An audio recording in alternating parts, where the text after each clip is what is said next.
What is surface energy. देखो ये statement understand करने से पहले हम यहाँ से अंडरस्टैंड करते हैं। हमने एक रेक्टेंगुलर मेटेलिक फ्रेम ली, इस पे ये जो वायर है पी क्यू, इसे हम मूव कर सकते हैं।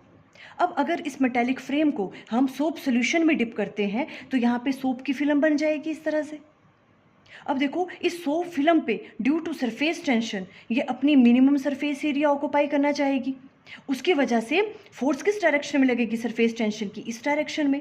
इसलिए जब भी हम इस तरह के मेटेलिक फ्रेम को सोप सोल्यूशन में डिप करते हैं तो ये जो पी क्यू वायर है ये किस तरफ को मूव करेगी? इस तरफ को मूव करेगी, बिकॉज सरफेस टेंशन की फोर्स लग रही है इस तरफ को। बिकॉज सोप फिल्म क्या करना चाहती है? अपना मिनिमम सरफेस एरिया ऑक्यूपाई करना चाहती है।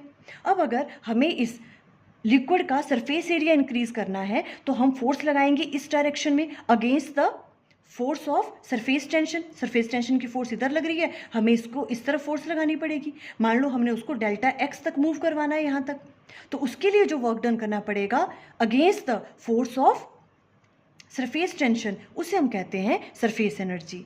अब देखो surface energy is defined as the amount of work done against the force of surface tension to increase the surface area of a liquid surface, उसे हम कहते हैं सरफेस एनर्जी। सरफेस एनर्जी का जो फॉर्मूला होता है वो होता है S into delta a, where S is surface tension और डेल्टा ए क्या है? Change in area.